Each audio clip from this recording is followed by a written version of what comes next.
دیکھیے صدقہ جاریہ تو اس کو کہتے ہیں کہ کوئی ایسا کام کہ جس کا ثواب کسی انسان کے فوت ہونے کے بعد بھی مسلسل ملتا رہے اس کو، ورنہ اصل قاعدہ تو یہ ہے کہ موت آ گئی تو اب آپ کا جو ہے وہ جو امتحان کا وقت تھا اور جو کچھ کمائی کرنے کا وقت تھا وہ تو ختم ہو گیا. جیسے امتحان میں کہتے ہیں کہ بس سٹاپ رائٹنگ، اب وہ آپ کی رائٹنگ تو ختم ہو گئی.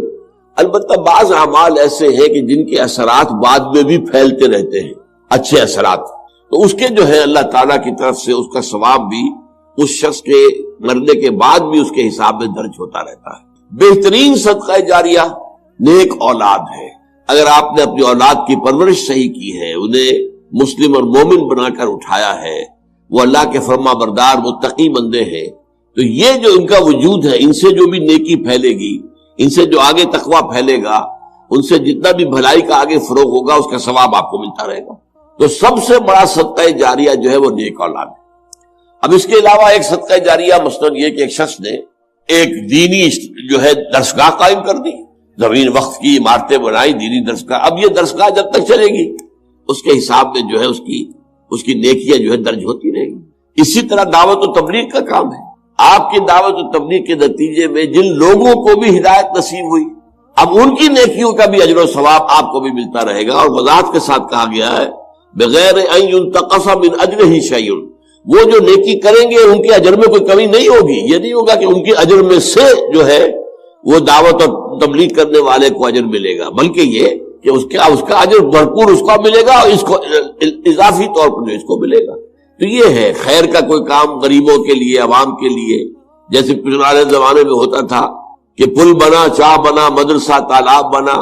اب اس زمانے میں واٹر سپلائی تو نہیں ہوتی تھی، کہیں کنواں کھود دینا، کہیں راستے پر سبیل ایسی لگا دینا کہ پانی وہاں سے ٹھنڈا جو ہے مسافروں کو ملتی. سارے کام جو ہے یہ صدقہ جاریہ ہے. باقی اگر کسی نے کسی کو خون دیا ہے اور وہ نیکی کے ارادے سے دیا ہے تو اس کا اجر و ثواب اسے ملے گا. باقی اس میں آگے اس کے کوئی منتقل ہونے کا میرے خیال میں کوئی معاملہ نہیں. کوئی اطاعت اللہ کی اطاعت سے آزاد نہ ہو. لا طاعت لمخلوق فی معصیت الخالق.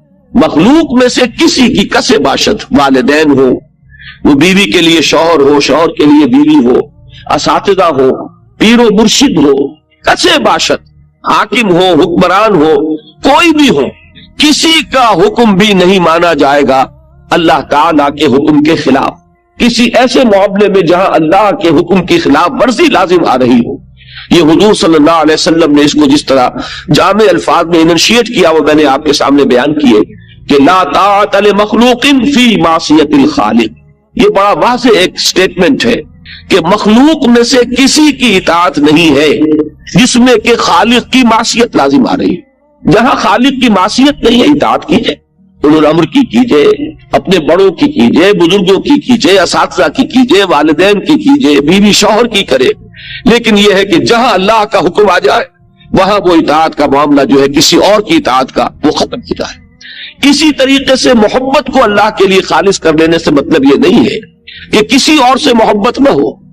محبت کیجئے، اہل و عیال سے کیجئے، اولاد سے کیجئے، بھائی بہن سے کیجئے، والدین سے کیجئے، اپنی قوم سے کیجئے، اپنے وطن سے کیجئے.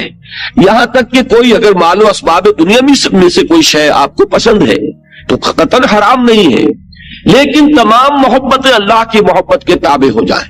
جیسے کہ سورہ بقرہ میں ارشاد فرمایا کہ والذین آمنوا اشد حبا للہ. جو لوگ حقیقتاً مومن ہوتے ہیں وہ سب سے زیادہ محبت اللہ کے ساتھ کرتے ہیں. ساری محبتیں اللہ کی محبت کے تابع ہو جائیں. کسی کی محبت اللہ کی محبت سے بالا نہ ہو، بلکہ بالا ہونا تو ایک زیادہ بڑی حقیقت ہو جائے گی. کسی کی محبت بھی اللہ کی محبت کے برابر نہ آ جائے، یہی شرک ہے. تمہارا جو یہ سنگھاسن ہے دل کا، اس پر سب سے بالا محبت جو ہے وہ اللہ کی رہے، باقی محبتیں تابع ہو جائیں تو یہ تو ہوگا توحید فی المحبت. اور اگر کسی اور کی محبت برابر آ گئی تو اس کے معنی ہو گئے کہ یہ شرک ہے فی المحبت. تو یہ شرک فی الاطاعت اور شرک فی المحبت، ان دونوں کو جمع کر لیجئے تو یہ ہے شرک فی العبادت. ولا یشرک بعبادت ربہ احدا. سورہ کہف کی جو آخری آیت ہے قل انما انا بشر مثلکم یوحی الی انما الہکم الہ واحد. فمن کان یرجو لقاء ربہ فلیعمل عملا صالحا ولا یشرک بعبادۃ ربہ احدا.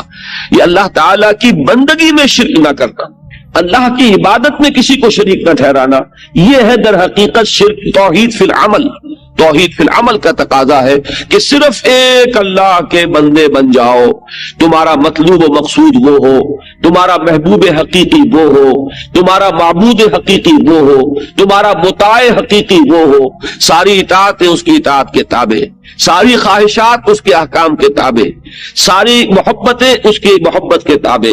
اگر یہ صورت ہے تو انفرادی سطح پر توحید عملی کا تقاضا پورا ہو گیا.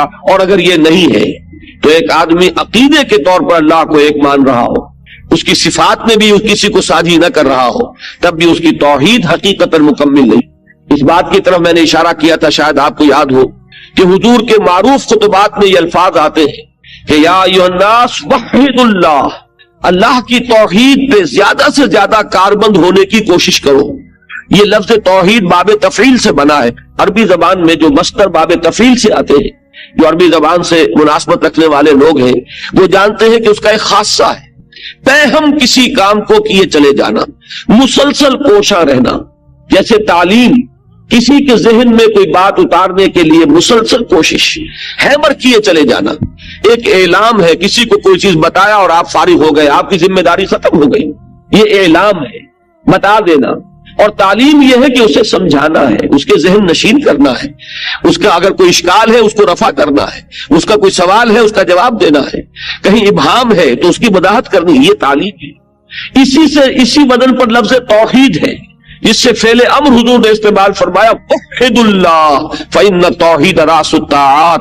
اللہ کی توحید پر کاربند ہو جاؤ، پہم کوشش کرتے رہو. اس لیے کہ جو میں نے آپ کے سامنے تصور رکھا ہے توحید فی العمل کا، انفرادی سطح پر سوچئے کہ کس قدر مشکل کام ہے. ہمارا حال تو یہ ہے کہ زبان سے تو یقیناً ہم قائل ہیں اللہ کی توحید کے، اور دل میں بھی علمی اعتبار سے یقیناً ہمارے دلوں میں اللہ کی توحید موجود ہے. لیکن اصل جہاں مشکل آتی ہے وہ توحید فی العمل ہے. ہماری محبتیں ہیں کہ جو سامنے آ کر کھڑی ہو جاتی ہیں، وہ اطاعتیں ہیں جو اپنا تقاضا کرتی ہیں.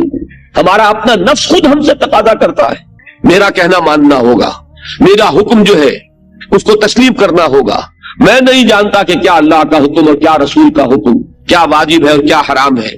جو میری خواہشیں پوری کرنی ہوگی، جس کو کہ مولانا روم نے کہا ہے کہ نفس ما ہم کم طرز فرعون نیست لیکن ایرعون نیست. میرا نفس بھی فرعون سے کم نہیں ہے. جیسے فرعون نے یہ کہا تھا کہ الیس لی ملک مصر، کیا مصر کی بادشاہی میری نہیں ہے، یہاں میرا حکم چلے گا. میں نہیں جانتا کون اللہ، کون رسول، کون موسیٰ، کون ہارون، میں کسی کو تسلیم نہیں کرتا. یہاں کا بادشاہ میں ہوں، یہاں کی حکومت میرے ہاتھ میں، یہاں میری مرضی کے مطابق قانون چلے گا. اسی طریقے سے میرا یہ نفس کہتا ہے کہ میں نہیں جانتا کیا حلال، کیا حرام، کیا جائز، کیا ناجائز، کیا اللہ کا حکم، کیا رسول کا فرمان.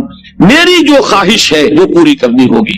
اب اگر ہم دست بستہ اپنے نفس کے حضور میں کھڑے رہیں، اگر ہم اس کی ہر جو خواہش ہے اس کو پورا کرنے پر آمادہ ہو جائیں بغیر یہ دیکھے ہوئے کہ حرام ہے یا حلال ہے، جائز ہے کہ ناجائز ہے، تو معلوم ہوا کہ ہمارا مطاع ہمارا نفس ہے. اور اگر اللہ کی اطاعت سے آزاد ہو کر ہمارا نفس ہمارا مطاع بن گیا تو در حقیقت وہ ہمارا معبود ہے. اسی لیے قرآن مجید میں ایک سے زائد مقام پر یہ مضمون آیا ہے ارأیت من اتخذ الہہ ہواہ. کیا آپ نے دیکھا اس شخص کو جس نے اپنی خواہش نفس کو اپنا معبود بنا لیا ہے. یہاں لفظ الہ آیا ہے، وہی کہ جو ہمارے کلمہ طیبہ میں اور کلمہ شہادت میں جو اہم ترین لفظ ہے لا الہ الا اللہ، نہیں ہے کوئی الہ سوائے اللہ کے. اس آیت نے فرمایا ارأیت من اتخذ الہہ ہواہ. کیا تم نے دیکھا جس نے اپنا الہ بنایا ہوا ہے اپنی خواہش نفس کو، کہہ رہا ہے زبان سے لا الہ الا اللہ، اور ہو سکتا ہے کہ اس کی تکرار کر رہا ہو، اس کی تسبیح کر رہا ہو، 1000 دانے کی تسبیح لے کر بیٹھا ہوا ہو، لیکن جیسے ہی نفس کا کوئی تقاضا اندر سے ابھرے اور یہ اس کے سامنے ہم تن اطاعت بن جائے تو معلوم ہوا کہ در حقیقت اس کا معبود کہہ رہا ہے لا الہ الا اللہ، حقیقت میں اس کا معبود اس کا نفس ہے. اسی طریقے سے محبت کا معاملہ ہے. حضور صلی اللہ علیہ وسلم نے اتنا واضح کر دیا ایک فرمان میں، آپ نے فرمایا تعس عبد الدینار و عبد الدرہم. ہلاک ہو گیا یا ہلاک ہو جائے درہم و دینار کا بندہ. عربی زبان میں فعل ماضی جو ہے وہ انشاء کے لیے بھی آتا ہے، تمنا یا آرزو یا دعا یا بد دعا. تو اس اعتبار سے ترجمے اس کے دو ہوں گے، ہلاک ہو گیا یا ہلاک ہو جائے. ہلاک ہو جائے کے اعتبار سے یہ بد دعا بن جائے گی، ہلاک ہو گیا اس کے اعتبار سے خبر بنے گی. دونوں اعتبار سے اپنے ذہن میں رکھتے ہوئے ذرا دیکھیے کس کے بارے میں حضور نے یہ فرمایا کہ ہلاک ہو گیا یا ہلاک ہو جائے. کون؟ جو درہم و دینار کا بندہ ہے. یہاں لفظ عبد استعمال کیا کہ کہنے کو نام عبد الرحمن ہے، حقیقت میں عبد الدینار ہے، اس لیے کہ دولت کی محبت، پیسے کی محبت، روپے پیسے کی محبت، درہم و دینار کی محبت اتنی اس کے دل میں ہے کہ وہ اس محبت کی وجہ سے اللہ کے حکم کو ٹھکرا دیتا ہے، جائز و ناجائز کی حدود کو پامال کرتا ہے، صحیح و غلط کی تمیز ختم کر دیتا ہے، اس وجہ سے کہ مال محبوب ہے. معلوم ہوا کہ مال کی محبت اس کے دل میں اللہ کی محبت سے بالا تر ہو گئی. یہی تو شرک. بتوں سے تجھ کو امید خدا سے نو امیدی، مجھے بتا تو صحیح اور کافری کیا ہے. شرک کی اصل حقیقت یہ ہے. تو یہ ہے شرک فی العمل. اور توحید فی العمل کا تقاضا کیا ہے؟ تمام اطاعت اللہ کی اطاعت کے تابع، تمام محبت اللہ کی محبت کے تابع. یہ ہے توحید عملی انفرادی سطح پر. اب دیکھیے میں چند آیات آپ کو سناتا ہوں سورہ زمر کی. اس میں کس شد و مت کے ساتھ یہ مضمون آیا ہے. قرآن مجید میں جن حضرات کو بھی مناسبت ہے اور جن کو تلاوت قرآن مجید کا اللہ تعالیٰ نے شوق عطا فرمایا ہے وہ نوٹ کریں گے کہ اس شد و مت کے ساتھ یہ مضمون آپ کو کسی اور صورت میں نہیں ملے گا. جس زوردار